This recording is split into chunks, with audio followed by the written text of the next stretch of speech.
Minor Disturbance Radio, episode 24, and I've got Travis Williams here, Jeff Covert, and our special guest, Chuck Murphy. But first, are you fucking kidding me? I get to watch football and Kiss at the same fucking time. I'm watching Fourth and Loud last night. I don't know if anybody's familiar with it, but obviously it's Kiss bought the LA Kiss, which is, they bought an arena football team and then named it LA Kiss. I mean, do you know what it was before? I don't think there was I don't think they had a team at all. Oh, really? No, so they have to, they hire people to scout players that are not quite good enough to make it in the NFL or whatever. I shouldn't say that, but maybe they were good enough to be in the NFL, but some circumstances kept them from staying on somebody's roster. Right. Either way, they're trying to put together this arena football team, and Gene and Paul are promising that they're going to put all their attention into this. This is number one to them. Meanwhile, they're on tour in Australia and fucking around the world, with Def Leppard. Now that they're done making coasters. So I'm watching this show and I'm noticing that they're lying right off the bat because Kiss pops in here. You're right. Come on. You're watching. It's not about the money. Yeah. You're watching the show and you're seeing. It shows. It's kind of like a behind the scenes of a training camp for a football team. That's what you're basically watching. And then every once in a while you'll get. Paul and Gene will say something, or they'll be in front of the team saying something, inspirational, and then they leave, or something like that, and then, right. So it's usually Gene going, so how much money are we going to make? Yeah, right. And it's Paul saying, I think we need a little more pink on the helmets. Or something like that. What channel is this on? This I don't even know. I don't even know. TNT or something like that. Spike. I don't even pay attention to that anymore. It just comes. It's DVR'd and it's there. That's how I live my life now. I was like, I think I like that. Record, and then later on you see them stack in. You start watching. I always wait for like 4 episodes to start watching it. But Fourth and Loud, I stumbled across the show, and I noticed it was Kiss, and I was like, I got to check this out and see what's up. My 2 favorite things. Right. I mean, I love Kiss, and I love football. There you go. Was there any Kiss live footage? No. Really? No, they didn't integrate much of that at all. I think they're trying to portray Paul and Gene as businessmen and really just the owners of the team. Yeah. They won't cut in any makeup stuff. Although the helmets. Let's talk about these helmets. Yeah, let's talk about these helmets a little bit. Well, first of all, let me go back because the coaches that they had hired to coach this team are starting to get pissed because here Kiss buys this team and then they're real serious about it, yet they haven't bought them helmets, pads, anything to practice with. They barely have any footballs, and they're trying to get this team practicing. It's time to start practicing. The season's going to start. Impressive. Flag football, guys. Yeah. Come on, flag football. Yeah, they didn't have any of this stuff prepared, so the team is trying to do this thing, and they're complaining. They're like, I don't think that they care about this. I think they care about the PR and the whole thing about it, the pizzazz, and stuff like that. And he was right. So they called a meeting with Paul and Gene, and I really think you guys should be able to play football without footballs, guys. Take one for the team, guys. And Gene's over there. Yep, counting his fucking money. What? Somebody said, we got a football team? Oh, yeah, that's right. I think we can go all the way. So anyway, it cuts to Gene and Paul at a meeting while these people are trying to find out how to practice with like a tennis ball or something, Nerfs. And then it cuts to Gene and Paul at the meeting for the helmet design. And they've got 20 prototypes out, of all kinds of different ways to put the Kiss logo completely around the helmet. And that's all you really see. And it lights up. And And Gene, to the effect that Gene actually had to say, well, shouldn't we have LA on there too? Make sure it has LA on there somewhere. I mean, big Kiss fucking logos, you know what I mean? Please tell me their intro isn't, you are the best football team and you got it. I can't wait for him to play. Stay tuned. I can't wait for him to play the Seattle Nirvanas. Yeah, right. The most depressed football team. Just give up after a few They play plays. one game and then they're all dead. That's right. Exactly. One hit. Every play is a Hail Mary. Fuck it. So true. So fucking true, though. All right. Now that we got through with that, we got Chuck here in the house, and I'm pretty sure that most of the people that watch this podcast, unless you're from a different state or something like that, know who Chuck is and through the years here. So Chuck is another acoustic one-man show thing where it's just him, a guitar, and he sings to a bunch of people, and that's his job. Yep. How is that, buddy? Oh, for the most part, it's fun. But that I've done it so much, it's turned into a job just like anything else. But I still enjoy going out and doing it, whether it's five people or 50 or 5.5. Now be honest. I'm being honest. You're right. Okay. I'll tell you what, I've got a joke with one of my friends and I. He's like, "What are you doing this weekend?" I'm like, "Well, going to play Jesse's Girl." Yeah, right. Because that's the sort truth. Of, that's the metaphor for all of it, though, Yeah. isn't it? Kind of. Yeah. I mean, it's a song. You know what's weird about the choice of that song? I've always found is that it's kind of a deceptively difficult song to play. It's got a weird chord change kind of in the middle of it, where you end up having to play the riff like it's capoed. Oh, no. Yeah. I haven't heard anybody yet play the solo right. Oh, no, right. Because it's a Neil Giraldo solo. It's a great solo. Yeah. It's a Neil I've Giraldo seen solo. people hack through that motherfucker and all that. I've done it every night. I just blues box it. And start tapping. Get some taps in I've got the perfect combo for if you don't know a solo. Yeah. Spin on this, spin on this, spin on this, billy. Wow. Awesome. Those are all of the salient elements of the last 30 years of guitar playing. And if you didn't get that done in time, then you can always hit the harmonic and pull it back up. Yeah, exactly. As long as you're holding the guitar up by the whammy bar and pointing at the crowd like this, right. Yep. works every Jimmy time. Page, Eddie Van Halen, Brad Gillis, Dimebag Darrell. Or go to the 90s and just throw stupid effects on it. Exactly. Put effects on it. Play nonsense. Just squeal your guitar. Let it feedback. Oh my God! How many times I've gotten through solos where I have no clue. And what pisses me off is I've been playing for a long time, but I'm not one of them guitar players that can. I guess if you switch keys and you didn't, if it's one of them, them songs that they're kind of, it's like C, G, and then a D, and it's the most time, and then it gets to the chorus, and that's the chord structure. But for some reason, them assholes, whoever they are, modulated up a half step or something in during the solo, and you don't really hear that because you're hearing the solo in your head, and you didn't notice it. Right. And so you're soloing a half step out of key. Right. And you're like, what in the fuck is wrong? Oh, shit. Now I got it. Okay. And if you catch it. No, you realize at that moment, you just played jazz. That's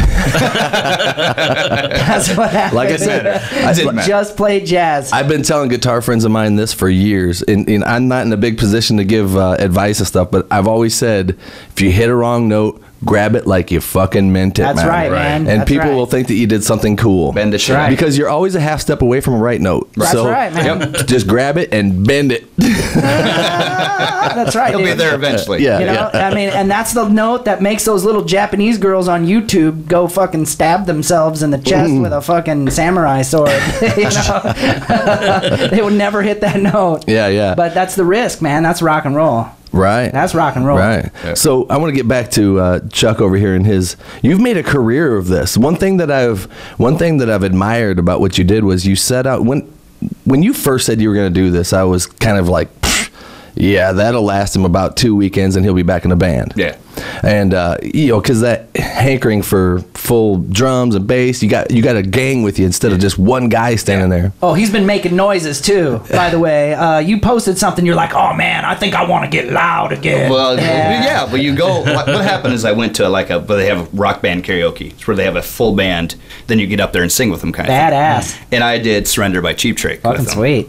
And once I walked away, I'm like, got this ringing in my ears. What is that? Yeah, I need this again. Yeah, It was that kind of thing. So absolutely. it got that itch right back into me. Yep. So How long have you been doing this by yourself? this will be third year. Yeah, he's been at it quite a while. Enough to establish himself to the point where we had to do this podcast on a fucking Wednesday because he's working every Thursday, Friday, Saturday, Sunday. Yeah. You know what I mean? Right. He's got gigs lined up throughout. I mean, you're booked through the year almost, aren't you? Through October at this point. Yeah. Die Bomb every- does one show a month, maybe. I wish I could do that. Every week, I really do. every weekend, or is Yeah, it every Friday, weekend. Saturday? And It's usually, lately it's been Thursday, Friday, Saturday, Sunday. Wow. Yeah. Wow. And- I mean, how do you find your voice is staying in shape for doing all that? I mean, It doesn't. It doesn't. By the time Sunday gets here, I wake up in the morning, don't have a voice. Yeah. Pretty much have to drink herbal tea. It's fucking with my voice even thinking about it. Yeah. So you're constantly nursing your voice then? have to, yeah. 'Cause- I'm a smoker too, so. Oh, that you didn't quit. Whoa. Well, I've seen on Facebook you posted, last night was great at so-and-so, and tonight's going to be great, and you start at like fucking 4 or 5 sometimes. What, in the afternoon? Yeah, and by then I'm just now starting to see if my voice works again after a night before. But then again, you kind of get used to it over time. I mean, I was talking to the guys in 3 Years Hollow, and they say that, you know, you blow your voice the first week, and then you kind of get, I guess, callous to it. Yeah, your voice box is a muscle. Yeah. Pretty much. And the more and more you use it, the more and more you're going to train it. That's true, but there's like a surface carry. That's the thing that's weird about it, though, is it isn't just a strength thing. I mean, it's almost like playing billiards. You know, there's some kind of finesse element to it too, taking care of your voice anyway.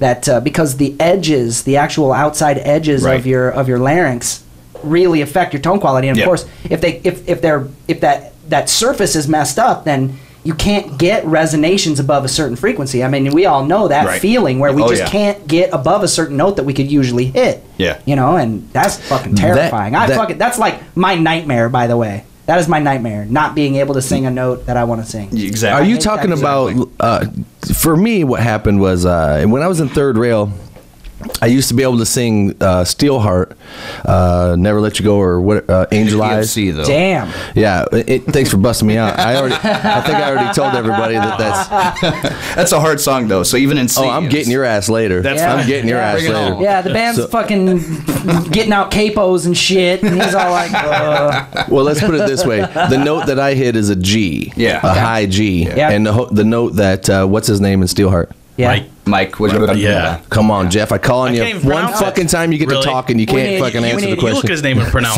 it. Who's the dude in the hair metal band and who's the hot chick in the movie? That's why you're fucking here, man. What's his first name? It's Mike. Mike Yankovic. Okay. It's close. Like that. It's close. Yeah. Actually, seriously. So anyway, the note he hits is a high A. So I'm hitting a G because we tuned down literally a whole step. So you're one step down. Yeah. Okay. Well, that's respectable. They play this. They start that little intro being ding ding ding ding is in D, and we're playing it in C. Well, you know, maybe you're not a fucking pussy. I just thought for a moment. But a high G 3 hours into your set is still quite an accomplishment. I couldn't fucking hit. And you have to do it 4 times in that song. Yeah. Right. After singing parts that are high already and holding it and doing long choruses and your high register. Ending part too. Right. And then that last note comes. And thank God it says, never let you.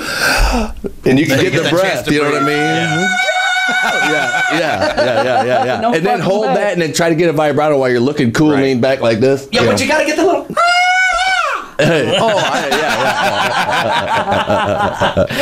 So, but I was at that first show when you first did it out there in Oregon, I think it was. Yeah. And you nailed it the first time. Well, that's because I didn't smoke. I was working out all the time. My cardio was on top, you know.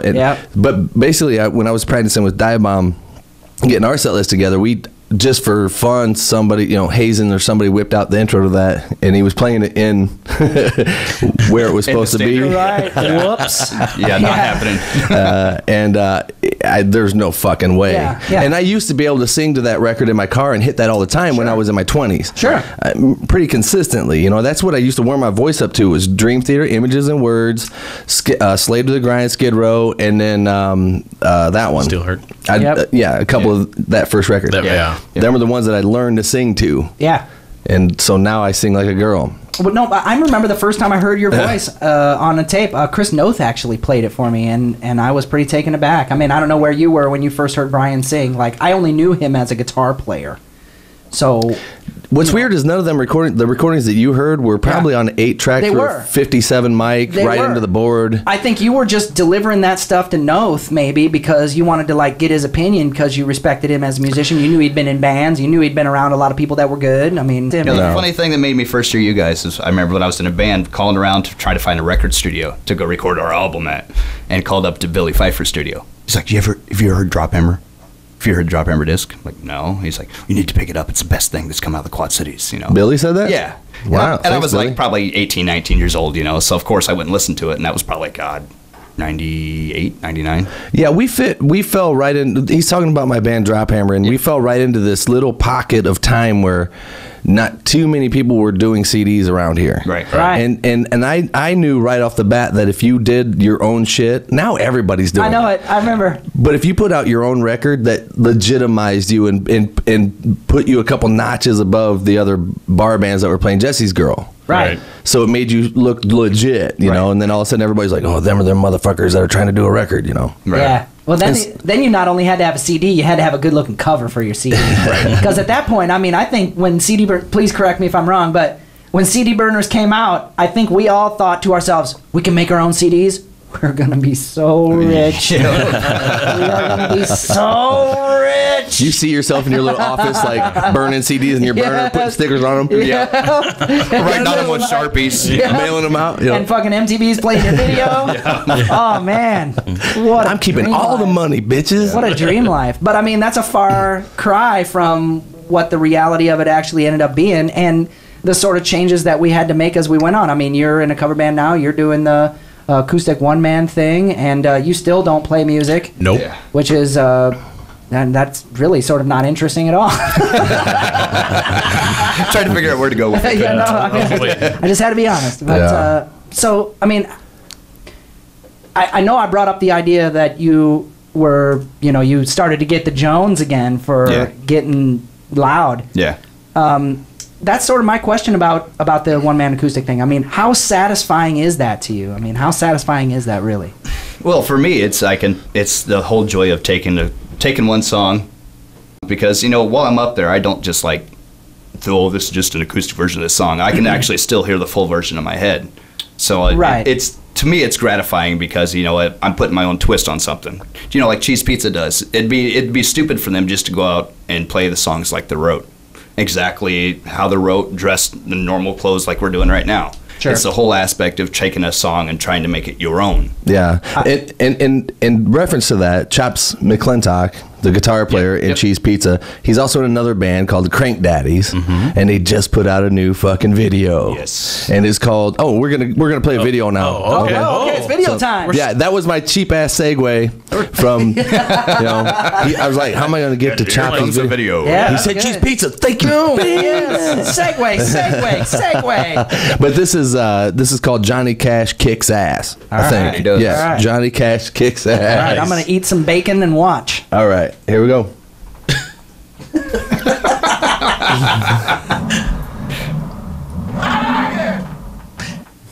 Nice.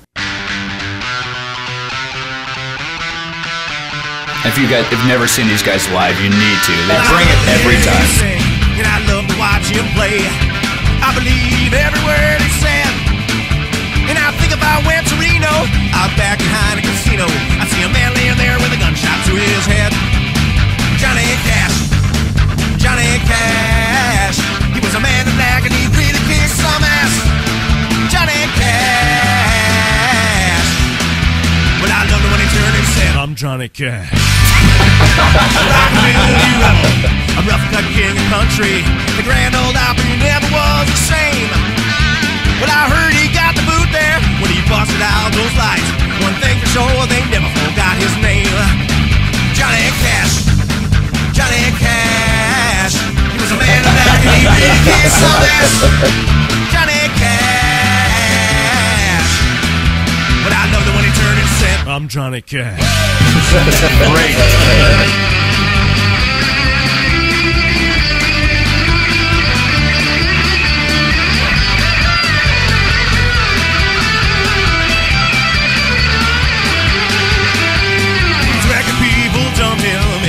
Broke his heart, all that time and sweat and pain along the way. Then he put his finger in the air and he got a brand new start. But that long-haired bearded man raised him up again, bigger than life. Johnny Cash, Johnny Cash. He was a man in black and he'd really kick some ass. Johnny Cash. But I loved it when he turned and said, I'm Johnny Cash. But that man in black, he'd really kick some ass. That man in black, he really kicked some ass. I loved it when he turned and said, I'm Johnny Cash.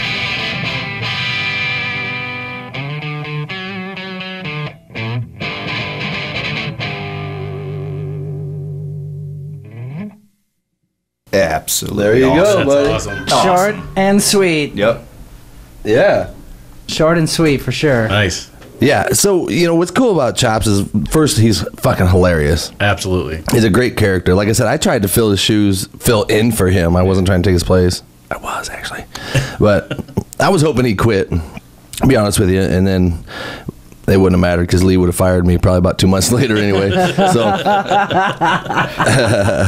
and out of that whole turnabout, you know, Drop Hammer's bass player Jerry Smith ends up the bass player for Cheese Pizza. So I don't know how that turn of events happened. But anyway, we were talking about fulfilling gigs and that and covers and I would assume that, I mean, if you really break it down to what it really is, and you forget about the whole trying to impress your peers with what songs you've chosen to play, or how well your band can play a Dio song, or whatever it is that, you know, you use as your penis for your band. You know what I'm talking about. Once you get a band and your peers come out to see you, you're looking through your set list like, which one? Yeah. That's the one that I hope they're here for this one, because at least this one kind of shows off our talent or whatever it is. But really, when you get through all that and the ego part of it, if you could just sit back and sing and play guitar and just kind of celebrate all kinds of different music. And kind of, you know, you have to kind of cater to the people, what they want to hear, unfortunately. But still, the enjoyment of playing guitar and singing has to transcend through all that. And if I came and saw you play and you played all the lamest shit that there was ever, you know, on the planet, I would be listening for how you presented it. Because that's really Chuck Murphy. It's a presentation of the song, That's really Chuck Murphy. And if I went to go see the Travis show, I would see Travis's take on how to present this music. And so there is some originality in it, is what I'm saying. So, well, I mean, even if a person does the same song over and over and over again, I mean, even if a person has written a song, you know, that moment in time where they wrote the song or they recorded the thing that you're familiar with and all of that stuff, everything that happens after that is all separate, you know? And there is, like, the real celebration, to me, is the celebration of the differences. It's the differences, the little differences. Sometimes even the things that are better. You know, you hear it again and you're like, oh. What song do you enjoy playing the most? Oh, man. That you play them routinely? Probably Drift Away by Dobie Gray. Just because to me, the lyrics to that song actually like hit home as what I am as a musician and why I started being a musician and why I started playing guitar. So, you know, let the music take you away and drift away. So, what song are you sick of playing? Where do I start? Oh. Yeah, right. I've never heard that song. Jack and Diane, Jesse's Girl, Wagon Wheel. I guess what I'm trying to say is you know, some schmuck that should probably be winning second place at some karaoke contest, singers that play acoustic shows. I've seen them. And then hear Martin Sexton sing a song. I quit. And you're gonna know he could play Jack and Diane and make it the most interesting song you've ever heard. Yes, totally. And that's what I'm saying. There's talent. Talent can be extruded or shown in a lot of different ways, you know, and you can tell if somebody has it or not. Ooh, extruded. I'm going to drink on that one. Shit, I just heard that word today. Did I use it right? I think you did, man. Okay. I mean, extruded, extrapolated. Extrapolated. That's right. He's always got to trump my words. No, I'm not going to trump your word. I'm extending. You're fucking up my vernacular. I'm extending your word. Oh, fuck, vernacular. Here we go. Here we go. You've played a lot of places, and I got to admit, one time, I'm feeling loose now. You ready to go? Hold on. I didn't even shave today. Fuck it. Didn't have time. It's Wednesday. So I'm paying attention to your schedule that you put up. I mean, because most times when you put something up, I skim past it because I know I'm not going to be able to make any of the shows anyway. But then sometimes like a name of a place will pop up and it'll catch my eye and I'll be like, huh? Like, for example, and I'm going for little gigs right now because I want to bust your balls, but Pizza Ranch? Yeah.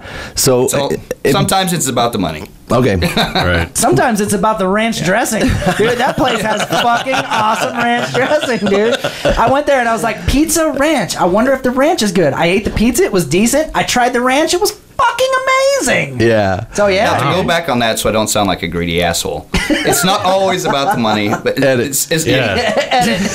Settle down, Gene. Sometimes it's one of those things where you don't really care where you're playing because you're still playing. Yeah, right. You're still spreading the joy of music to somebody else. You're still going to make that one connection with somebody to say, hey, why don't you come play my private party? It's That's true. all about where you make networking and connections at. So. I get it, but what was funny to me is that Chuck Murphy was playing at Pizza Ranch. Yeah, it was funny to me too. But I immediately went from, you know, because I'm older now, and I laugh for a second. And I kind of go, oh, man, he's really fucking taking any gig now. You know what I mean? Right. And then I go in my head and go, man, I would not be able to do that. Nope. And it's not because I think I'm too good for it.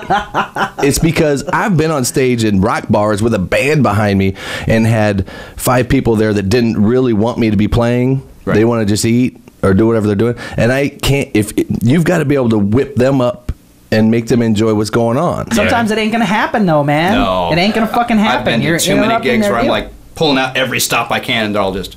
Yep, Yeah. playing all your trump cards. Yeah. But playing you know all- what, you know what I'm saying? That art of coming on stage and you immediately have to flip that room because most of the time they're all going to be chatting, having a good time. Right.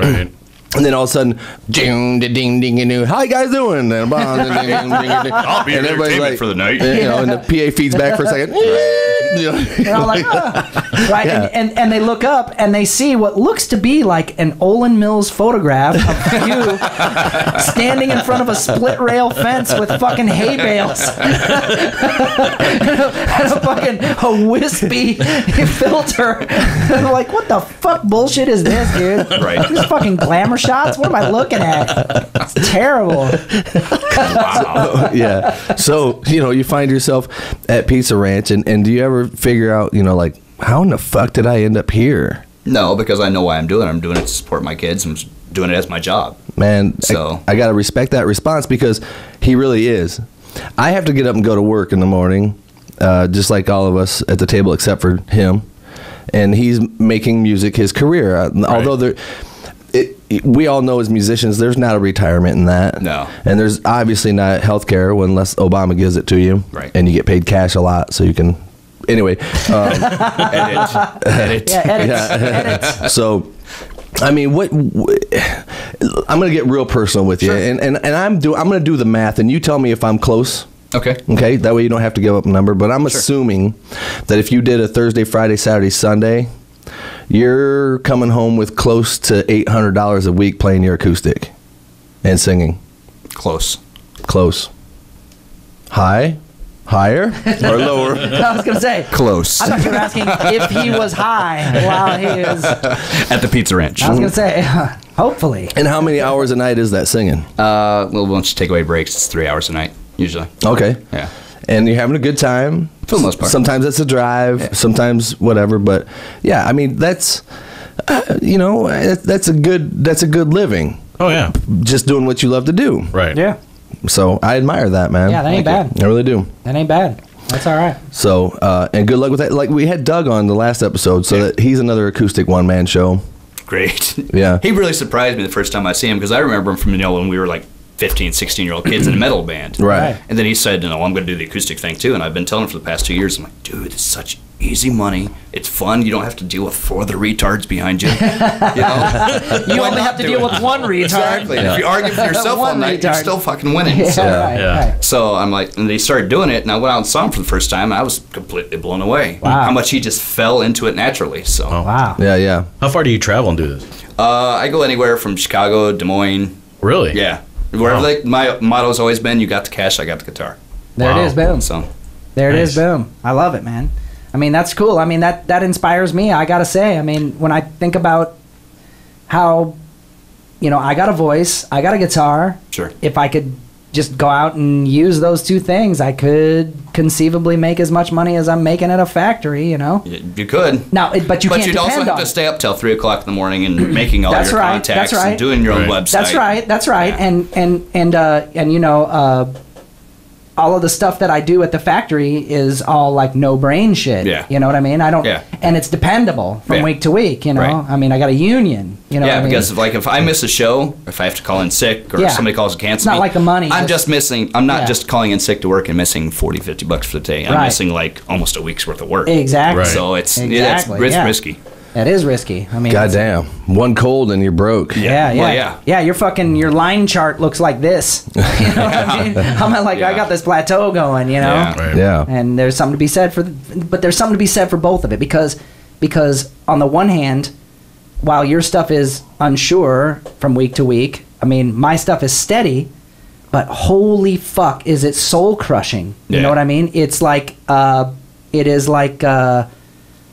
it is so defeatingly stupid and repetitive what it is that I do, and it doesn't take advantage of any of my real talents or traits or tendencies Right. or any of that And stuff. see, and I thought that same way when I first started doing this, and I'm like, really, am I fucking playing Jesse's Girl? Yeah, you really that's the fucking one are. thing I always Yeah. said I'd never do as a musician. Oh, Well, here, Yeah. I'll sum it up. But- I'll sum it up. yeah. What's better? What's better, digging a trench or playing Jesse's Girl? Yeah, that's what I'm saying, dude. Screwing on. Is all of a sudden digging a trench more honorable than playing your guitar and singing a song that's a hit song? No. Screwing on fucking toothpaste caps. You know what I mean? At a fucking assembly line, dude, like Willy fucking Wonka. On the bottles, it goes yeah, by. Exactly, dude. I mean, when you put it in that perspective, it really makes sense from not from the most practical, purely practical perspective. And when I say practical perspective, I mean a perspective that is defined by how it is that the structure of society tells you should work. Right? Right? You should work this way. You know, all these people, they go to incredible amounts of trouble and expense in order to be able to guarantee themselves this brainless fucking position in society. Right. And, you know, Chuck, you struck out and you went ahead and carved your own niche where at least maybe your shit's unstable in a certain manner of thinking. But at the same time, it's free. You know what I mean? It's liberated. Well, yeah, you're not working for the man. You're not working for the fucking man. You're working for a man, but it's not the man. Exactly. You're not delusional, though. You also have backup education. Yeah, I have a master's degree. You have a master's degree, and you took care of that so that you're gonna have a job. Yeah, I'm actually working on that now because this is, like you said earlier, this doesn't have any kind of retirement, has no health, you know, and I've got 2 little kids at home and a 19-year-old, so I've got to start thinking realistically. I'm not going to be 30s forever. Right. So, but Chuck, having a master's degree in fucking Indus Valley basket weaving isn't gonna. You should have gone. They're pretty. You should have gone for electrical engineering. I know they're pretty, and you can do it underwater. But you should have gone for EE, electrical engineering. There's a shortage of those. Oh my God, you guys are stupid. But you were talking about. It's nice to know that somebody can call me. Can unconfuse me in any given moment about who I fucking am. I felt like I was bubbling up inside of it for so long. Brian's like, I'm waiting for it. Talk about putting things in layman's terms. God, how obvious, Travis. No shit. We'll call him Obvious Travis. That's right, Obvious Travis. But talking about crazy dudes, man, and you said, what did you call them behind you? The band? What you said? For the retards? Yeah, the retards? Yeah. Jesus Christ. My drummer in Dive Bomb is Matt Finn, and he is a fucking retard. I love that guy. I don't even know him. I love that guy. You cannot be around him for 4 seconds and not be having a better time. Absolutely. Yeah. At his expense. He'll do anything. Yeah, he don't care. He goes all the way down. Yeah. He's hilarious. And I mean that in every way possible. He's just having so much fun. And you know, you talk about, how you spend most of your time doing something that, you don't really want to be doing, but he's such a great drummer. The guy should be touring with a national band. Well, I heard that Mars Electric is going to do a fucking... I was just getting to that. Yeah, Are you serious? I'm not trying to steal your thunder, dude. I'm not trying to steal your thunder. And my favorite, Jason McMaster, I'm getting to that. I'm not Jordan Scott. Don't steal my segues, goddammit. Exactly, goddammit, I'm getting there. I'm on the segue.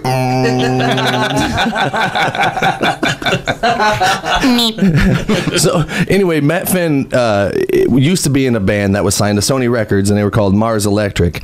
And apparently, I don't know if I'm supposed to. How did you hear about this? Because he announced it on Facebook. Okay, he did. Okay, good. It's public fucking knowledge. If it's on the internet, it's true. I'm saying, say whatever you want about it. So October 4th, Mars Electric will be playing a reunion show at Rascals, of all places. No shit. So I'm sorry, what?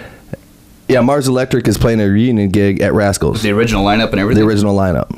It's a reunion show. Awesome. Yeah. So, except for I'm playing drums. Oh. Matt couldn't make it. Did you say playing drums or doing drugs? It's both. Okay. No, Matt doesn't do any drugs. But let's watch that video. They had a video out back in, what was this, 90... Oh, God.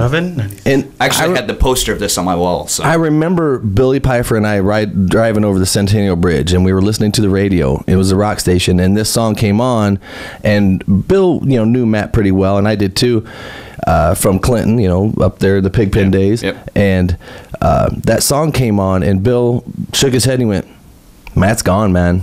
He's gone. They're going. This is a hit song. Yeah, it's period. a great song. It's a great song. He's gone." Who said that? Billy Pfeiffer. Okay. And he knew that that's it, man. The Matt's gonna make it. out of everybody in our circle that we've kind of ran across, all of a sudden somebody was going to boom elevate from nowhere to somewhere, Right, yeah. And it was really cool. And I heard the song, and I had heard that at the time it was the number 4 most added song to rock radio. I mean, what does that mean? That means that it's being requested enough, or it's being pushed enough, I would imagine. I don't know the business of it, but it's being pushed enough that it's being added to most stations across the United States. Okay. Right. This is the number 4 most added song across. Added to their playlist. Right. Exactly. Added to rotation. Okay, because I heard you say that before, and I just was unclear on the definition. Yeah, and so check these guys out. This is Mars Electric, and this song's called Someday, and it's the hookiest song you've ever heard.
talking about, everything's a fucking, you think that football in a critical play is like a game of inches?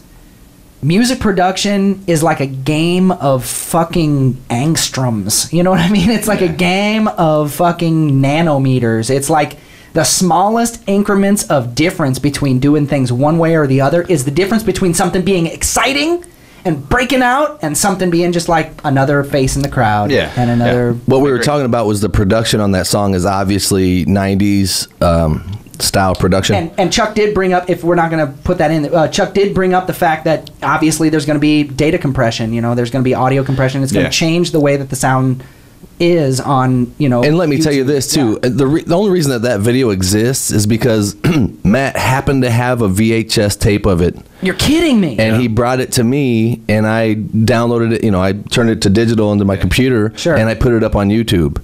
Man. Otherwise, it wouldn't exist on YouTube even. I didn't know that. I did not know that. I didn't realize that was something that you had done. As soon as I put it up, people were going, "Thank you, God! I've been looking for that song on YouTube," and I was like, "Whoa!" Really? Right. But it pains me to think about why it is that the other people that were in the band weren't on top of that. I mean, everything listen, man, I know how that goes. When you get to that level and the plane is on a 40% ascending climb and everything's looking good. The forecast is good.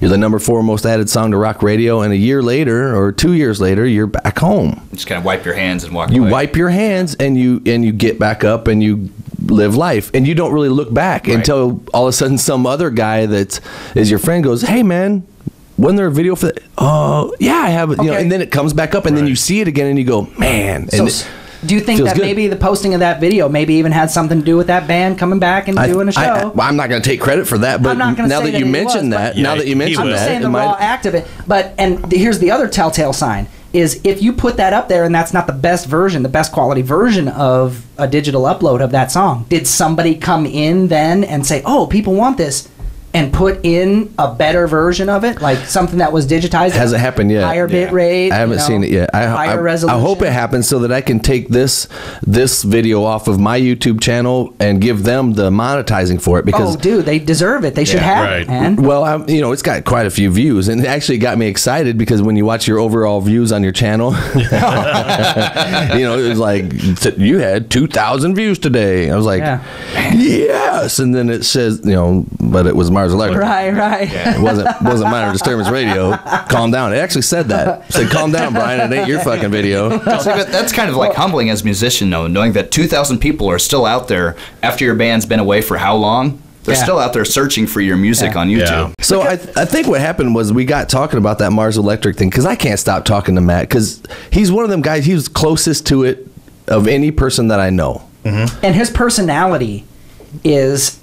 His take on it is so like left field, man. He's fucking legendary. You can just tell by the way he puts sentences together that the dude is like on some different fucking plane. When we interviewed him on the show, we had a hard time keeping him to the subject. And if you ever watch it, you're watching a drummer talk. Right. Yeah. Okay. And I don't mean anything bad about that, other than look, a squirrel. Yeah, that's exactly. Sometimes, what it was. and he'll admit it too. He makes fun of himself all the time on it.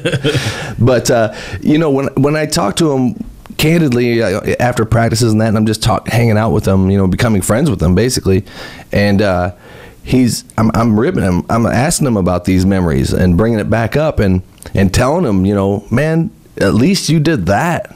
Yeah. And I hate to use the phrase "at least." It was 1 nanogram away from being boom. Mm-hmm. Yeah. And you actually got to do that, and he gets telling me these stories about being on the road and having money behind you. And he said, they're like, "What do you want on your rider?" And I love this part about the interview. And that you can have whatever you want on your rider, and he was like, tube socks. I want a fresh pack of tube socks. Yeah, that's These awesome. guys want tube amps, and I want tube socks. And so he said, "Sure shit, I got to the next thing, and there's some tube socks in the dressing room." And he's like, "I just want to see if it happen, Now I've made it. Yeah. That's right, exactly. I mean, what would you do, Travis? If all of a sudden you're in the stratosphere. Yeah. What do you want backstage? And that's what I mean. I would hope that I would come up with, at least at the beginning, some things that I could amuse myself with. Right. But then in the end, I would hope that, because I mean, basically what we're talking about here, it's like rubbing the lamp and the fucking genie comes out. Right. I mean, it's like being you don't able know to what you're realize- gonna do. It's like a hostage negotiation. Yeah, exactly. It's called Build a Pleasure Workshop. They haven't installed them in the malls yet, but let me just tell you, they'll stuff fluff into any fucking hole you want. Right. And I'd hope that I would come up with something that was really like befitting of, what I really need in order to be able to get the job done. And my guess is it probably wouldn't be anything extravagant. I wouldn't need X amount of bottles of fucking Dom Perignon from a certain year or Cristal or whatever that bullshit. I'll tell you my experience, because I've recently been lucky enough to be in the backstage situation again, like an arena when we did the Night Ranger thing, and the dressing room situation.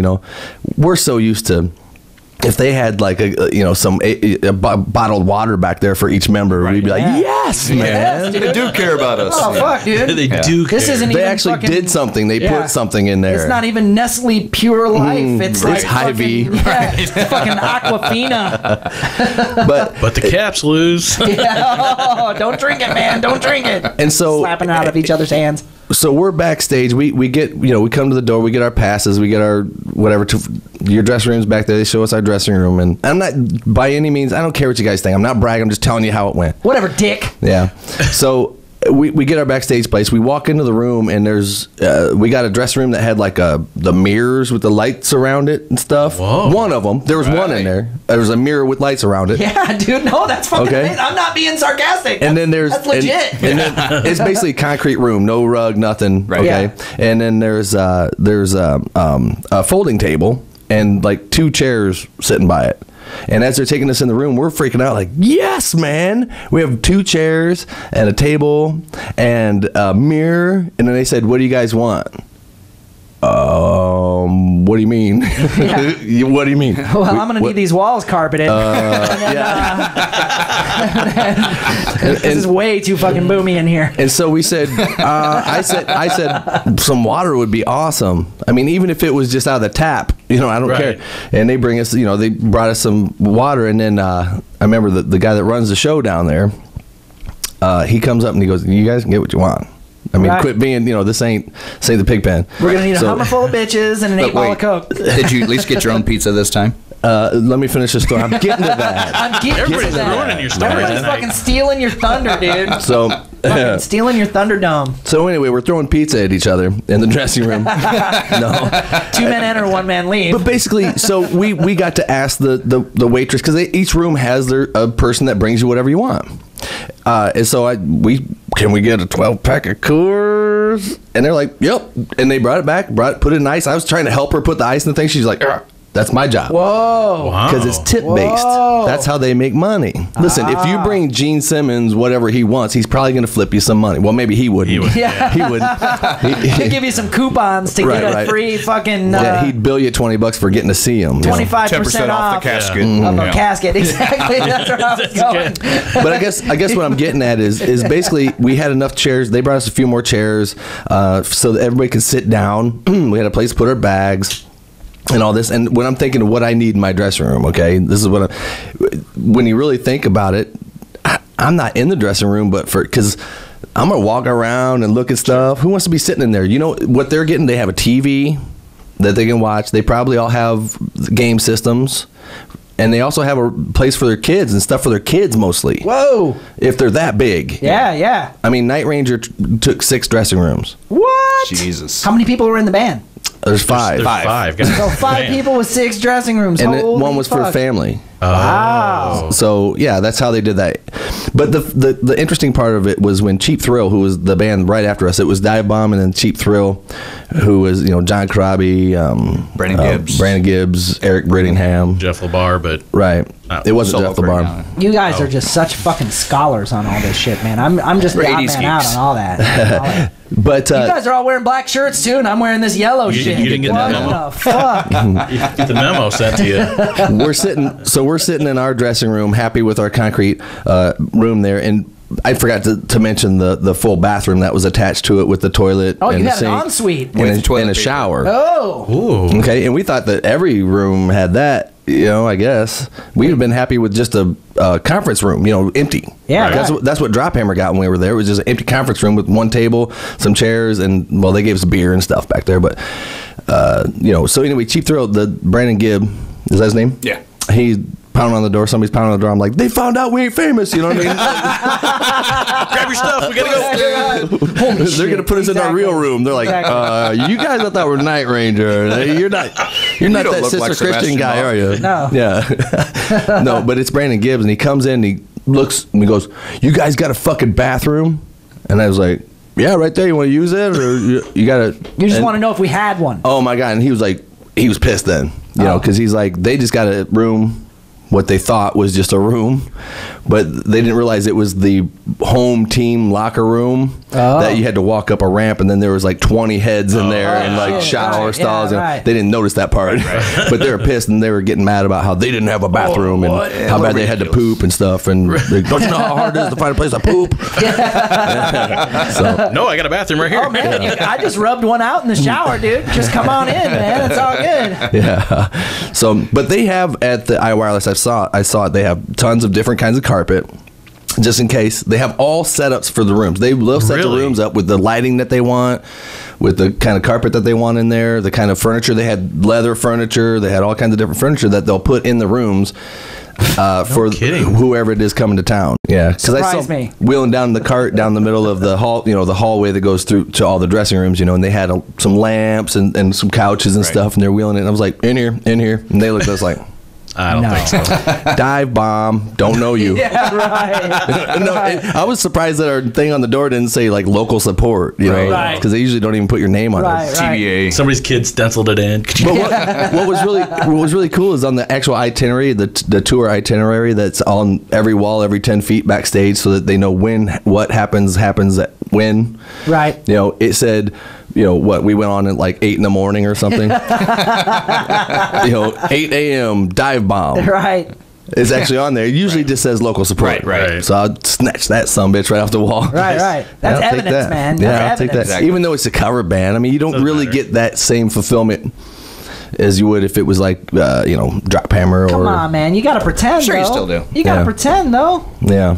Come on, man. Crazy. Going to the writer thing, the whole brown M&Ms Van Halen. Right, yeah. That was never actually to see if they could get brown M&Ms. What I found out is that they were actually put it in there to see who was paying attention. Oh, right, yeah. To see if they'd actually read the writer. Right. So. Yeah. Have you ever read the Dave Grohl writer? No. Oh God, man! I'm sure it's hilarious. No, you guys out there in TV land, and you guys here, you really should read the Foo Fighters writer, because it's so telling about what it is that's really important to a band on the road versus what sorts of flourishes people will offer, thinking, oh, they're gonna think this is great when they get here. Right. When really what you want is like the most basic shit. If you could get a fucking not dry piece of chicken breast from a buffet, you would like sell your fucking soul. You'd sell your fucking, 1967 Vox AC30 amplifier if you could just get some moist fucking chicken on the buffet, you know? Because everybody's eating the same shit, So, you owe it to yourself to read the Foo Fighters writer, because it's just so like, please just help us. Just do this. I mean, come on, man. Wow us, Right. Can you, so I'd need 4 hookers, 8 lines of Coke. I mean, them are just the basics to get me through. And to sound check. And if I don't bust a nut, Coke. if I don't bust a nut in 45 minutes, I want a new one. I'm out the game. But it was a lot of fun to kind of be in that situation. I love being at the iWireless, even though, it's an arena, but you get to kind of act like you're the headliner. Yeah. Feel like it in your own head. Like I You said, go through it, and I do too. I don't care what anybody fucking says. As soon as I step foot in the iWireless, I got the Paul Stanley smirk. Yep. I'm something. Yeah. Until somebody's like, "Hey, get out of the way." Okay, man. Sorry, dude. Till the room. Then back to my Paul Stanley shit. You know what I mean? Back right in it. Exactly. And you walk from the dressing room to the stage, the dressing room to the stage, the dressing room to the stage. Just do that over and over, and just that walk. I mean, that's what I've always wanted. I'm never gonna really have it to where it's like a sold out. Like I said, when we played, it was the Chair Warehouse, like it was. When Drop Hammer played. You're playing really early. I mean, it's basically doors open, you start. Right. As they're coming to their seats. Yeah. But it's still the experience of playing in that room, and that's a lot of fun. That's worth it right there. Now, let me ask you, when you got up on that big of a stage, did all of a sudden you go... No, I didn't. No? Actually, I got scared as fuck. Really? The reason being is because I was sick that whole thing, and I could barely talk. I mean, I had canceled the weekend before that because I couldn't sing. Remember that? I had a lung infection to where I couldn't even draw a breath without coughing and wheezing and all that stuff. So, dude, I wanted to give you a hug so bad. Right. I was in bad shape, especially for a singer. Appreciate that. I'm telling you, I'm serious, man. I thought, man, Brian Miner, he's over there fucking freaking out, man. Yeah. I thought I was gonna die. I thought you did. I thought you were gonna. No, when you first posted your shit, you were vague booking, which, by the way, is a fucking sin. Oh. And you were all like, "Well, I gotta have these tests," and I'm like, "Fucking What's Brian's going on? got cancer, motherfucker!" I'm all knocking on wood and shit. No, Brian smokes too many cigars. It goes into too many moldy basements. Is what happens. That's what it is. So moldy basements. Is that a metaphor?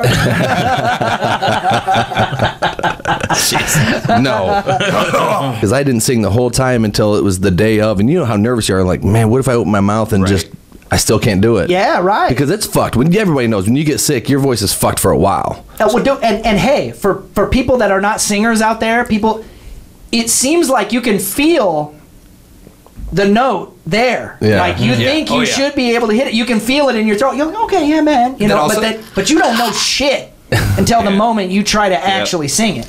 And to answer your question, when I came out on stage, I come running out there, and the smoke machine's just blasted. And I was sucking air. Death.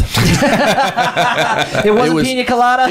It was Brian's gonna suck tonight flavor. Yeah. No, it wasn't any of that. And so I literally started getting hoarse in the first and second song to where I was panicking. Yeah. You know, you're still trying to put on this presence of we're cool and this is metal, and I'm going through my head going, how is this happening? Yeah, you don't want to seem like, oh fuck. I cannot. I'm losing my voice already. It's already gone. Were you maybe faking yourself out too much, and that's why your voice started going really? Well, you know how you're nervous a little bit. I mean, if you're not nervous, you're not having fun, right? Yeah, exactly. If you go out on stage and you're not feeling any nervousness, then you probably should quit. Right. Well, I'm saying people that are in the know, they recategorize that feeling as not like fear, but excitement. Yeah. It's excitement. Exactly. Yeah, but you still get a little dry. You do. And, and then on top of that, a smoke machine pumping straight in on you. Right. And you're nervous. You're sucking air like that, and you're sucking smoke or the fog machine. Right. And you know, we came out a couple Motley Crue songs where you have to kind of get up there a little bit, and I just started having to kind of drop it an octave just to finish the lines. Yeah. You know what I mean? You know, kicks down my heart, hope it never stops. Yeah. Something like just talking off the end of it. Right, yeah. Just because I knew it was like, doing that. And I was like, oh, fuck. And then going back to, I'm like, fuck. Right. And of course makes your vocal cords go. Yeah. Right. Oh, yeah. Well, I'm like, bubba.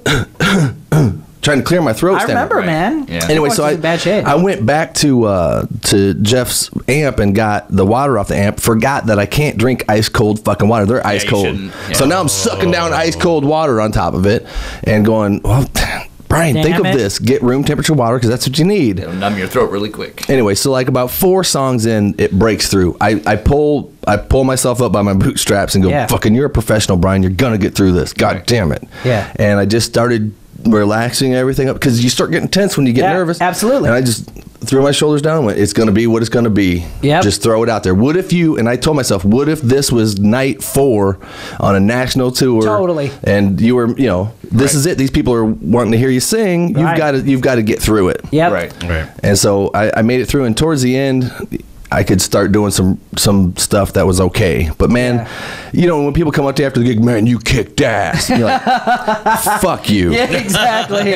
But at the same time, they really thought I did. Yeah, right. But of course they do. But I mean, your reaction is always going to be like, how dare you? Yeah. We're our own worst critics. Don't you know my says that, in your head you had a bad night. It's like, well, sure. Yeah. It reminds me, and I know some guitar players might be familiar with this feeling, but I go into music go round. I don't want to pick up a guitar in front of Travis because you'd always say, I'd say, what kind of amp is that? You want to play through it?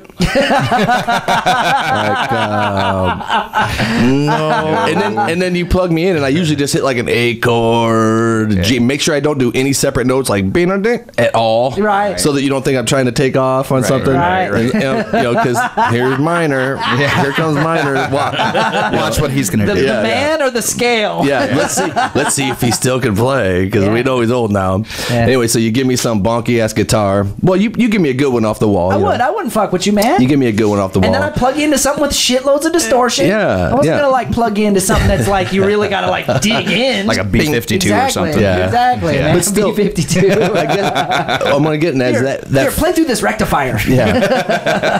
That feeling is like I hadn't picked up the guitar in a while, and I go into music go around, and I have the guitar on me, and you go, "Hey man, just rip." And you're like, shit, do I know how to rip? And then you do something, and then you're like, and then you say, man, that was really cool. Yeah, blah, blah, blah. And then you're driving away from the place after you're leaving. You're like, man, that sucked. I could have done way better than that. And then you go home, and you're like, Right. You have to prove to yourself. Meanwhile, back I'm to the ready to go to music musical round. Meanwhile, back to the music store, we're all like, that dude's lost it. He used to be good. He used to be good. Remember when he was good? Don't He give him a was. guitar He again. used to be good. Fuck you, fags. I knew it. Back in the day, that guy could rip. No, it's Dude, just no, awful. listen to this recording right here. Chuck Murphy put me onto this. That was back when he was good. This is Drive Hammer. So have you recovered, by the way? You know what? I sang last weekend, and I think I had one of my better nights I've ever had in my life. Really? Sure. That's terrific. According to a couple listeners. I could feel it in my throat that I was. You start to manage, Yeah. You start to know that, okay, this part of the set, I'm going to be hitting these notes. I don't necessarily have to hit them full force and like scream it. Right. Because I still have the whole night to sing. So you start to manage things and you get relaxed and you start to, and then you sing better. So Yeah. what's Yeah, the you one do. song you dread doing vocally? That I dread in the 80s band? Yeah. You mean the one that I'm like, skip? Yeah, or pretty skip, much. Skip. Yeah. They like to throw these at me. The set list contains songs like 18 in Life. That one, I love singing it. But Yeah, man, you it's don't scary. know if you...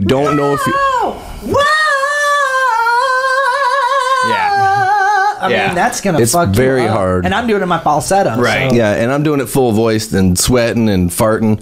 It's, so it's one of them things. But yeah, I mean, I love them songs, but you just wonder what's your voice going to do when you try to do that. Because you can't hit that just clean.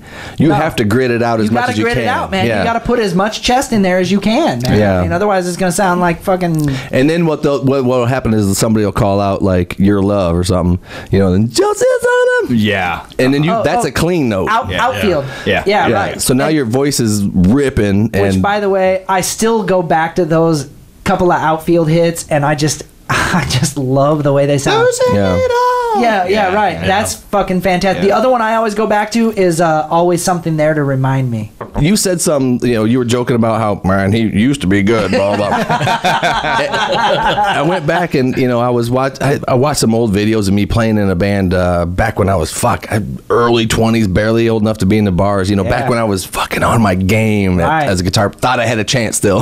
Right. And I was in a band called Split Personality with Tony Higbee, who went on to, he's now playing with Tom Kiefer. Which, by the way, you shared his video, Tony Higbee's video of him playing on Letterman. Yeah. And I fucking dug it. Yeah. Higbee, it's a great Higbee song, too. fucking rocks it Yeah. big time. Oh, by the way, I mean this with all sincerity. The older I get, the more I just want to let go of bad vibes and things like this. Yeah. So I sent Tony a Facebook thing like about 3 days ago, and I wasn't looking for a response or anything, but I just, if nobody knows, Tony and I had a falling out. I was either an asshole and pissed him off, or he was a dickhead and pissed me off. Whatever happened. Yeah. It's all blurred to me. But I just sent him a message saying, all music aside, I didn't want him to think that I was messaging him now that he's doing something cool. Sure. Because I could care less. Yeah. I just wanted to say, hey, man, good luck to you and your family, and all things aside, I just want to clear my mind and get this, Right. much respect, brother. And that's about it. Right. So he didn't respond. Anyway.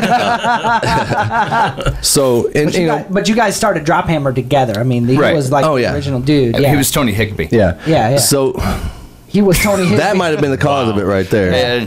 With Which me, or- I got no. I got to say, yeah. well, when you quit a band in the middle of a record, no matter what it's over, what was he playing? Bass player. He was bass. Yes. I mean, just like when you dump a guy, they put their girlfriend's naked pictures up on Facebook. Yeah. And just like when you quit a band in the middle of a record, you fuck with their face or fuck with the liner notes or something. You do something to try to get them back because you're mad. You're mad. hurt. Right. You're hurt because right. one of your bros fucking was like, yeah, I'm off this train. Totally. So, yeah. Anyway. In all fairness aside, too, you guys were a lot younger then. A lot stupider, a lot more immature, so... So the band was called Split Personality, and it had Tony Higbee that we went on after that to do the Drop Hammer thing, and the singer was Ted Renner. Ted Renner. He went on to, nowadays he's in a band called Hong Kong Sleepover. And I want to play their video. I love Ted Renner. I mean, I know that there's people around me that are like, oh, about. I don't know who Ted Renner is. Well, he's a singer of this band. Okay. Okay, and he was. That's all I need to know. He was also the singer of Split Personality, which he could do all the fucking like Pantera stuff and AC/DC stuff. He had a real like metal voice like that. And you'll hear, when you hear this, I know what you're gonna say. You're gonna say Motorhead right off the bat. And we all know this. Am I? Well, let's see. Yeah, you will. Let's see how it's well like a mix of Kiss and Motorhead. That's how I look at it. Is that what you say? Yeah. All right. Well, this is Hong Kong Sleepover, and they're from Macomb. Okay, so check this out. All right. I hate that sound already.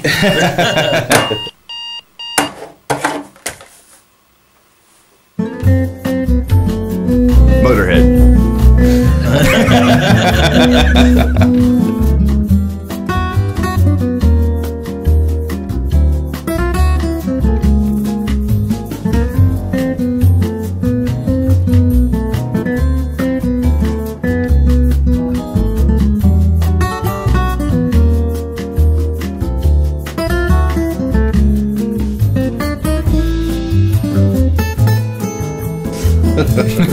It's got a pretty nice setup, though.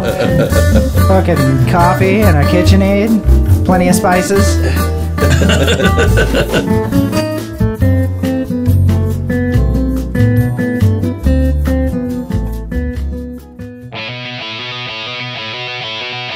To say.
Who fucking closes the bar on Tuesday morning?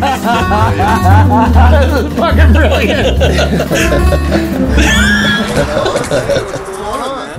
I can get us in here. Thank you, sir.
In the smoke, go, go, go.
So that was Hong Kong Sleepover, and the song was called Not Enough Whiskey. I got a distinct reference from that song, which is from the movie Yellowbeard, where Yellowbeard, if for those of you who have seen it, in the movie Yellowbeard, he has to recreate his struggle to find the treasure that he has buried.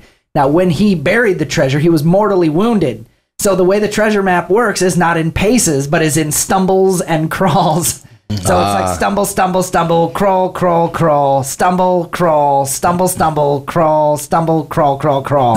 Right? In order to find the fucking treasure again. So sounds like a night at Rascals to me. Yeah, right. But I just found out that I can now officially call Chuck Robbie Jr. Because how many times I've heard that, buddy? Oh, really? Yeah, I'm dead serious. Little Robbie. I'm dead serious. I'm doing the acoustic thing. I'm doing the booking things. Micro Robbie. Robbie Jr. Yeah. Micro Robbie. And if you don't understand that, Nano Robbie. around here, the biggest concert promoter from when I was in a band was Robbie Barr. He was always bringing in the bands that you didn't think were going to be coming in. You know, he kind of started that whole trend. I mean, it came to Clinton. Yeah. I remember the first time that he got something that I was like, what? How in the fuck did they get Rat? Right. But anyway, I was getting to the point that you're now a concert promoter, and you're promoting for Rock Royal Promotions. It's a company based out of Des Moines. Say it again. Rock Royal Promotions. Thank you. You're welcome. What do you got coming up? I mean, some things have changed. I mean, you're getting real excited about what you're doing now with doing the bookings for bands and doing that. So what actually is your position? What do you do? I'm actually the guy that I handle the contracts. I handle all the promotion aspects as far as like putting the flyers together, making sure the bands are taken care of. But who finds the bands? I mean, is there like a magazine you can look through like, oh, look, Dawkins, $4,000? No. You know? Basically, I wish Dawkins $4,000. But no. Oh, you could get them for $4,000. That sounds like Spiegel or fucking Fingerhut. They're ridiculous. So. I'll call Don Dawkins right now. I bet you he'd do it for $4,000. Tell you what I found out today. Kix is in that's with an X. Yes, Yeah. KIX. Yeah. Like is in the $10,000 range. Oh, Really? I thought you were going to say kid tested, mother approved. Let's see if we can not say really for the whole rest of the episode. Really? Really, Brian? Really? Really? Or absolutely. Absolutely. I won't That's say like one of it. Travis's favorite stories. I won't Okay, say so it how does really. this come about? It is. So how do you go get the band? I mean, does somebody else say, hey, we want to get this band, go get them? Yeah, that's where my partner Uriah comes in. He's the one that comes up with he's the financial guy in the brains, so to speak. He's like, yeah, this worked well in this market before, or this might work well. Why don't you go see how much they are? And then we either contacts the agency, or for now we have actually a talent buyer agency that we work with. They're actually been in the business for a while, so they can get us cheaper prices than if just a Joe Schmo like you or me would go try to get Rat or somebody. Right. Yeah. So how much is Rat? I don't know. Yeah, right. Okay. Tell me what 3 bands cost. And they don't just give me a number. Come on. I can't. Even bands you haven't hired? Even Just bands what I can't hire. come on, their asking price can't be a fucking I secret. can give you a range. Okay. Well, I just said Kix was in the 10 grand range. Dangerous Toys between the 3,000 and 9,000 range. Ah. Yeah. McMaster's like, I was getting to that.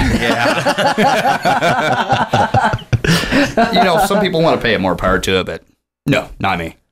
All right, go. And somebody else, go ahead. Poison is in the... All right.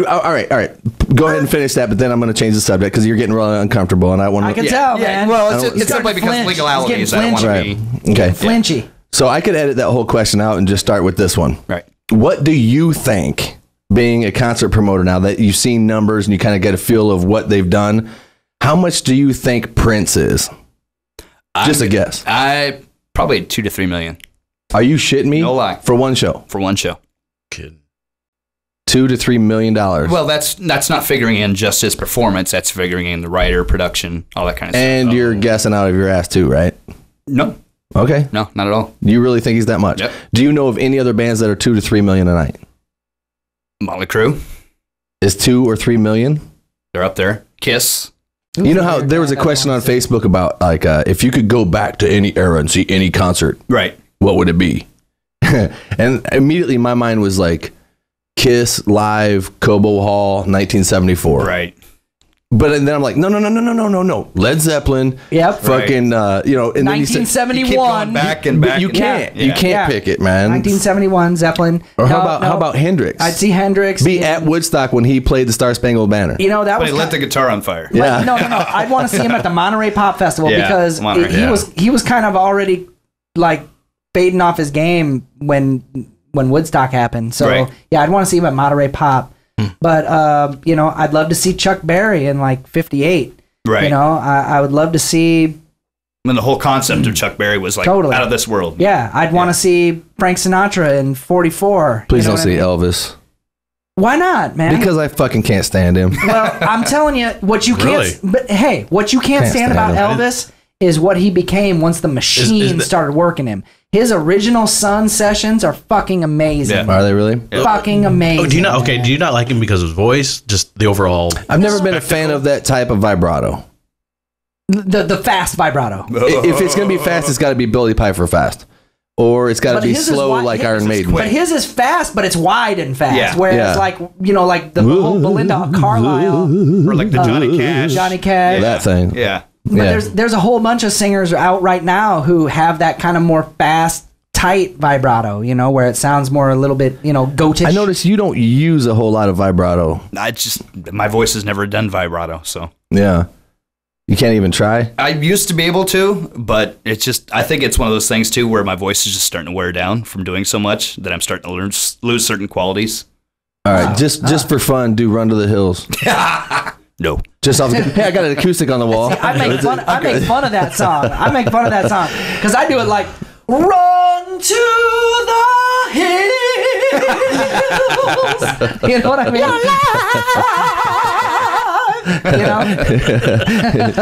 You're fucking stupid. I am fucking stupid, but Iron Maiden is the shit, dude. How could you not respect that? It isn't about respect. It's just about enjoy. I don't hipster. See, I don't enjoy it. Be brave and say I agree with Travis. Whoa! Wow. Woo!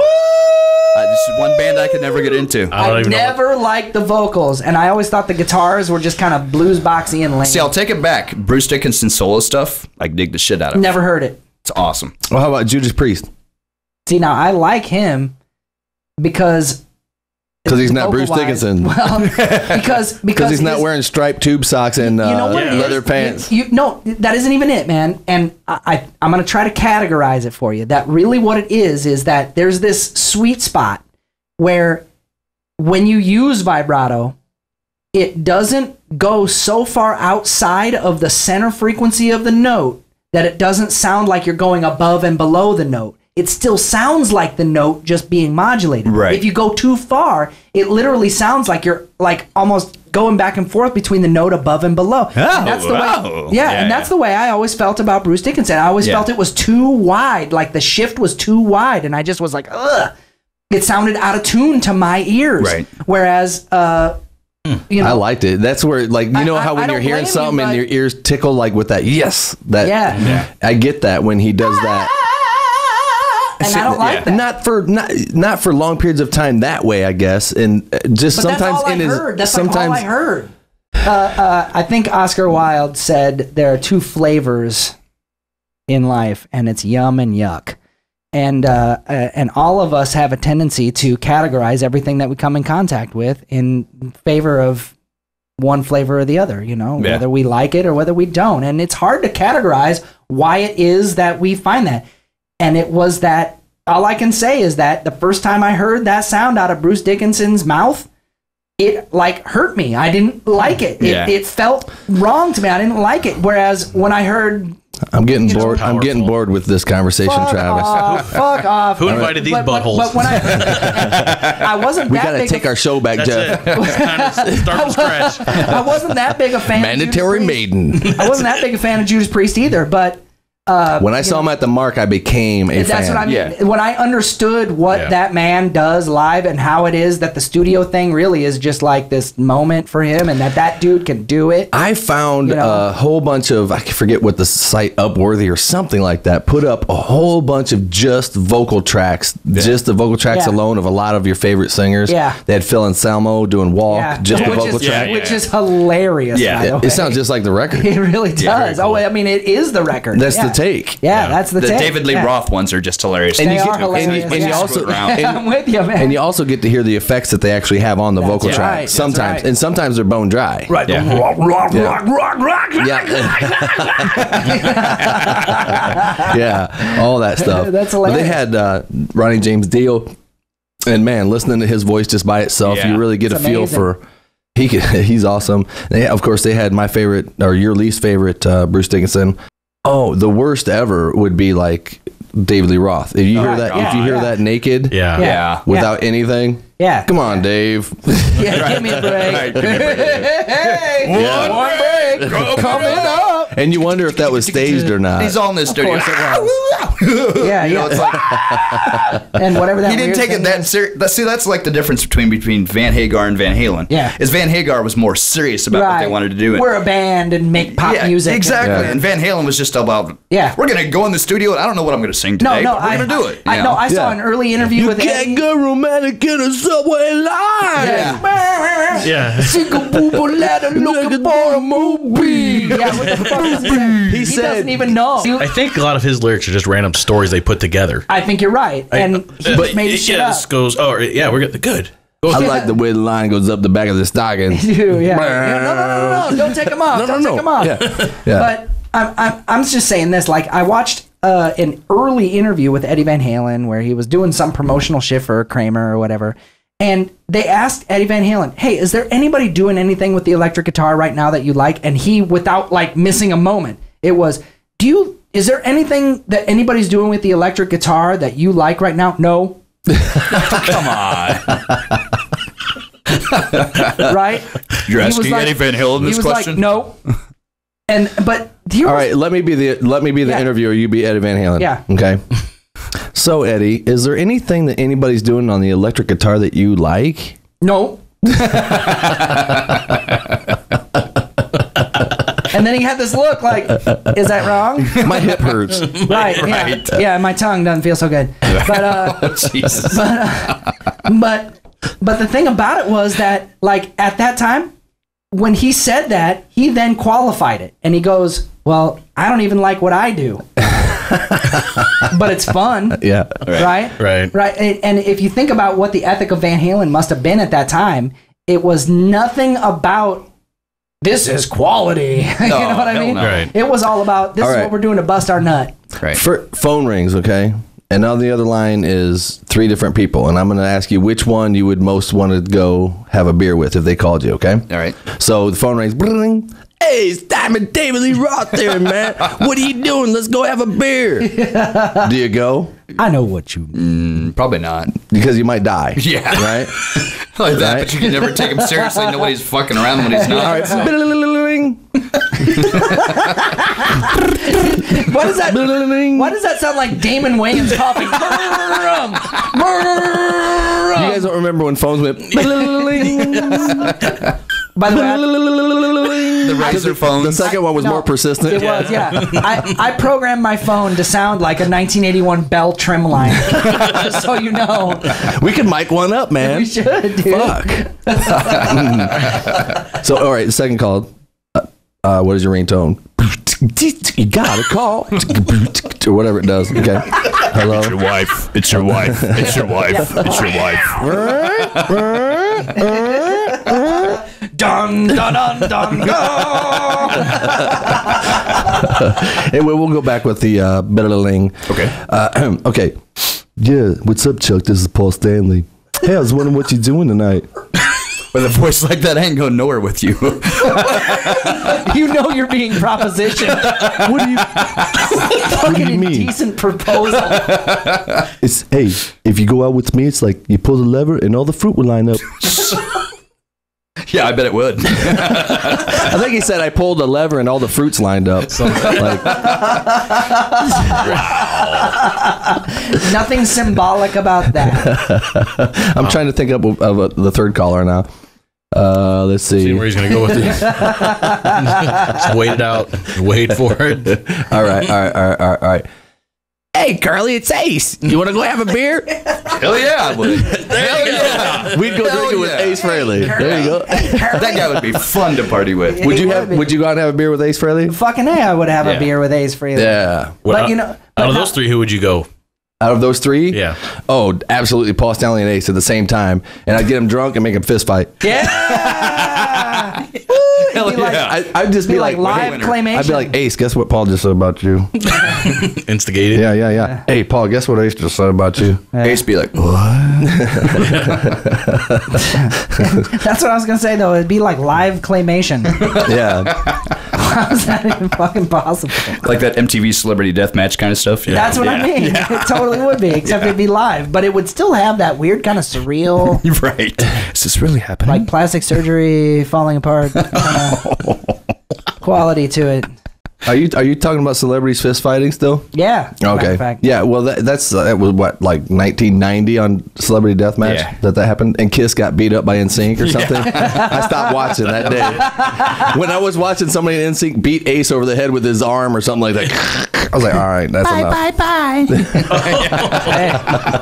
Is that what happened? That changed the channel as soon as Paul Stanley got killed. Well, I'm just saying that the calisthenics of their dance schedule would probably supersede the whole, just sheerly walking around and fucking lederhosen and platform. Lederhosen. You're in a room full of Kiss fans. Okay, right. See, I didn't know. I knew that Gene's real name was Chaim. Chaim Witz. Yeah, Yeah. but I did not know that Paul was also. What's Paul's real name? Stanley Eisen. Yeah. Stanley Eisen. Don't quiz us about Kiss, dude. You're gonna No, I'm not saying I'm gonna fucking step to you. Two puppies, Fluffy and Dinky. And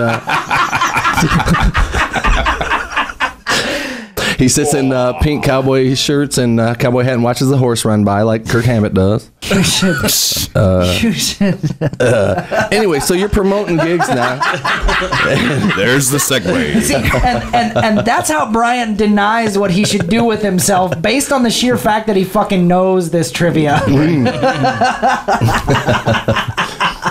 So you're promoting these gigs, and you got I can't be serious now. No, you can't be serious now. Well, you got a couple shows that you want to promote coming up, and one of them is Jackal. Yeah. Right? August 28th at Seven Flags Event Center. It's actually Jackal and 7 other bands. We've got 2 stages. The venue itself has an outside Olympic-sized pool. What? Yeah. Kiss must have played there. Yeah, that's what I was gonna say. That's Kiss why I brought fucking it's like played that. Olympic-sized pool. Yeah. But so you get pool access. There's going to be a bikini contest. There's going to be... I can't go. Where's that at? It's at Seven Flags Event Center, which is in Des Moines, Iowa. Des Moines, okay. Yep. Did you say 7 flags? Yes. They're just trying to outdo some people. Six Yes. Flags. Instead of 6, yes. And who all's on the bill again? Jackal. Oh, God. Jackal, Wayland, American Dog. Did you say what was Wayland. this? Wayland? Wayland. W-A-Y-L-A-N-D. Wayland. Wayland. Like Scott? No. Wayland? No, that's Wyland. That's Wyland. What's Wayland? Wayland's our modern rock band. Okay. It's actually Jesse represents. So How much is that show? Jesse James Dupree of Jackal. I'm sorry. How much is that show? Oh. That show is God, now you'd ask me. 20 advance, 25 at the door. No, how much did it cost you? I can't tell you that. Nice try. I tried, guys. Yeah. Just like I'm Eddie trying. Van Halen? Hey, No. I'm here for you, man. Hey, No. I'm trying. I'll get him one of these times. Nope. So, okay, and then there's another show that you wanted to promote. And by the way, are you going to give any tickets away to these things? since Yes, actually. We What? Yes. I Right mean, now. you know, after you do the show, there'll be like 4 other people that know about these shows. So Exactly. you should probably give it. Right. Yeah. So I'll give you half a ticket. Yeah, 200 over the next You got to 6 pay for the months. other half. You'll give me a coupon to Adventureland. Exactly. Old stack of Free ride token. You get a coupon to One Flags. But no, yeah, we'll give a pair of tickets for My Disturbance Radio's 4 listeners. That if you can tell me who. So half of them can go. That's nice. Wait, no, there's trivia involved? Yeah, Yes. it's trivia. Oh. He came prepared. But you see, it's just like the radio stations, though. You're working for this, so you can't win. Ooh. Oh, what? Yeah. This is crap. I officially do not support this contest. I can almost tell you won't get the answer withdrawing anyways. my support. Okay, so I'm gonna ask the question, and we're going to stop so see if Jeff can answer it, but edit that out. Okay. Or how about I put a mosaic then- over his face Right. and then he's gonna. No, but if you're editing it out, what's this wee shit? That's it. I'm going home. But Roman Glick is their bass player. Tell me what band he was from before Jackal, and you will win a pair of tickets to go see Jackal in Des Moines on August 28th. What's his name? Roman Glick. Roman Glick. Yes, there'll be somebody out there right now searching Wikipedia as quick as they can. Yep, Roman Glick. Roman Glick was the bass player for Black Oak, Arkansas. No, that was Jim Dandy. That was random. No, he was the singer. Oh, that's right. Was he in Lynn Allen? Who wasn't in line? Apparently, Ronnie Cook is no longer. Hey, stop! God damn it, Travis!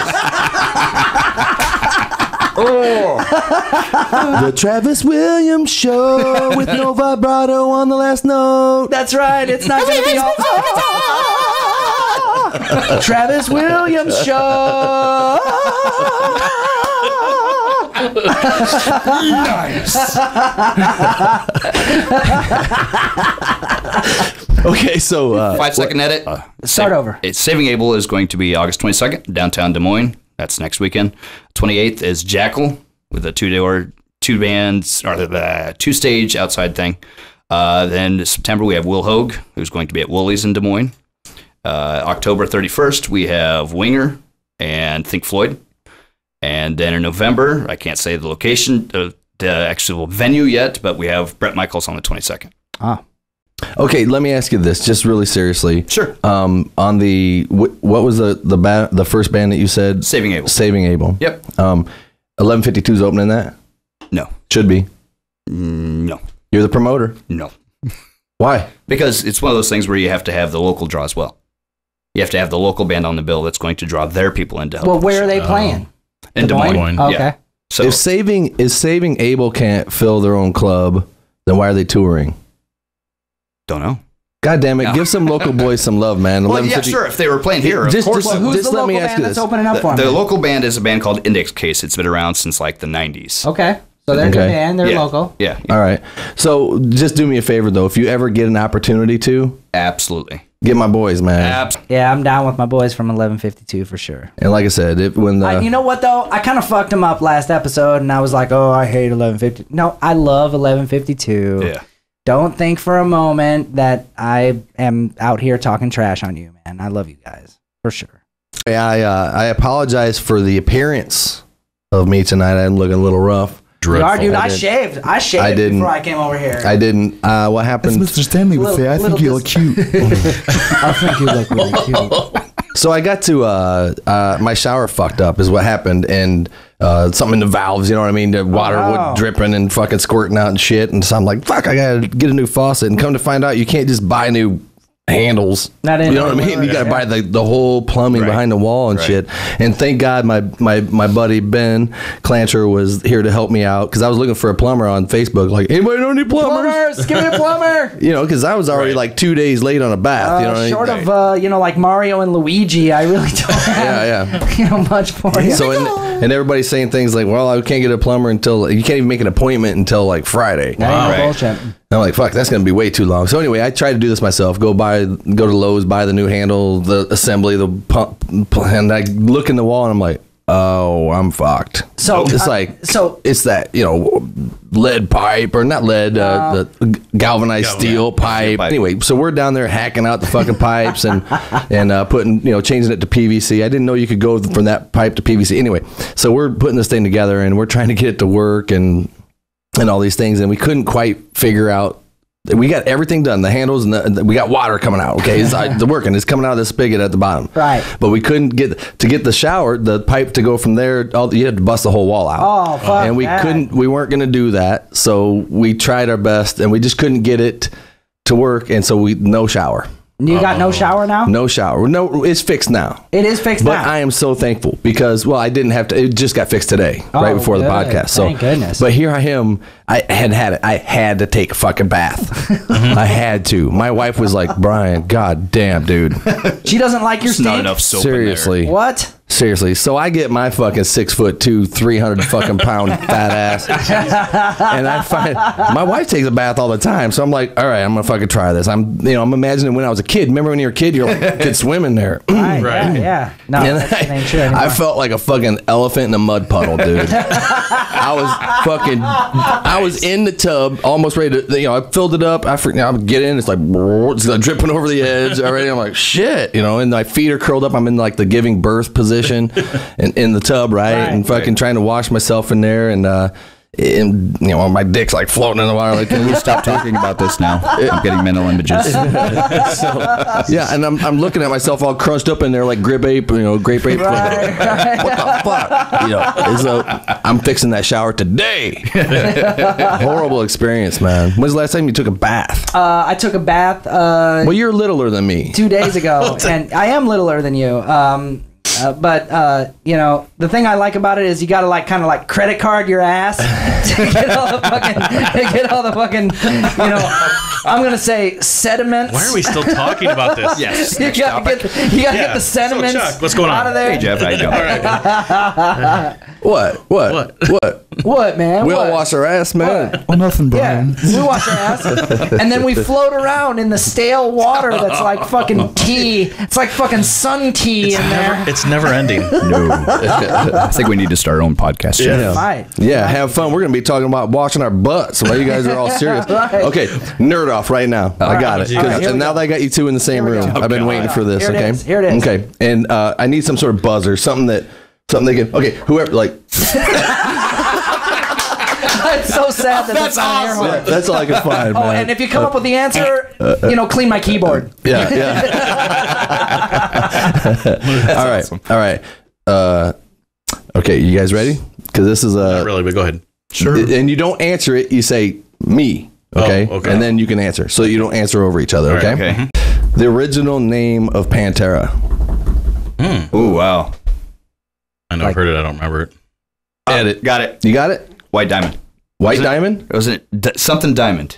I don't know. So, Come on. Give me a second. Oh, I thought for sure you guys would Well, jump he didn't on that. phrase it Diamond in the form of a Rex? question anyway. Is it Diamond Rex? I believe so. Okay. See, I'm a horrible host. I believe so. Okay, next question. You ready? Okay. This is legitimate. Queen of the Night. I just made it up. Okay. Who was name one other guitar player that auditioned for Guns N' Roses besides Slash? CC. Yep. There you go. CC DeVille. Yeah. And didn't Slash try out for Poison as well? I think he did. Okay. Really? Slash tried out for Megadeth. I'm going to outstump Jeff. Okay, do it. CC DeVille. Mm-hmm. What band was he in before Paris, before Poison, with another 80s rock band? Members of, before they went to a famous band. I don't know. Rock's Resume, which was Striper before they were Striper. Really? Contained CC Okay. DeVille. Nice. and Now Michael Sweet. you get to ask a question really? back. Jeez. I didn't know we were going to be doing this, preparing for this. All right. I'll start over. Okay. Original bass player for Poison. Oh, God. Oh, I don't even know that. I don't either. Wasn't it that one dude? All right. Anyway, This is the most legit show original ever. Ronnie Cook. Yeah. What band was Sebastian Bach in before Skid Row? Madam X. There you go. Okay, we're getting on there now. All right. Who was the original singer for Iron Maiden? Paul Di'Anno.